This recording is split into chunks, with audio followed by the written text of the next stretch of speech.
চুক্তি ভঙ্গ করা, আমানতের খেয়ানত করা খুব বড় গুনাহ, কিন্তু এই বড় গুনাহগুলো আজকাল আমাদের অহরহ হয়ে যাচ্ছে।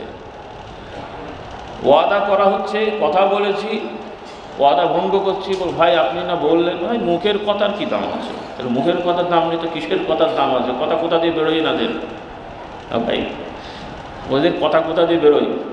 বল মুখের কথা। আরে ইমানদারের তো মুখের কথাই সব। এই কাগজ কলম তো মুখের কথাটা মনে রাখার জন্য। আমরা কাগজ কলমে বিশ্বাসী না, আমরা জবানে বিশ্বাস করি। কিসে বিশ্বাস করবেন? জবান এক, যা বলবেন তাই করবেন, মানে ওয়াদা খেয়াল রাখবেন, যা বলবেন মানে উল্টো পাল্টা না, ওয়াদা ঠিক রাখবেন। যদি কোনো কারণে ওয়াদা করার পরে বোঝা যায় যে এই ওয়াদা রাখতে গেলে ক্ষতি হয়ে যাবে নি আমার বা আরেকজনের, তখন তাকে বলতে হবে ভাই আপনার সাথে এই ওয়াদা ছিল, আমি ওয়াদা রাখতে পারছি না এই কারণে।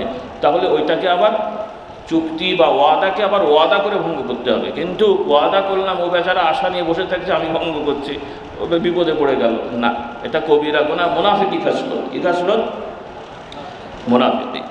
ওয়াদা রক্ষা করতে হবে, আমানত খেয়ানত করা যাবে না, চুক্তি ভঙ্গ করা যাবে না। অন্য আয়াতে আল্লাহ তাআলা বলছেন ইয়া আইয়ুহাল্লাযীনা আমানু আউফু বিল উকুদ, ইমানদারেরা যত ধরনের আকদ, চুক্তি, সেটা লিখিত হোক অলিখিত হোক, চুক্তি হয়েছে, বিবাহ শাদী এটাও একটা চুক্তি, স্বামী স্ত্রী এটা চুক্তি, আকদ।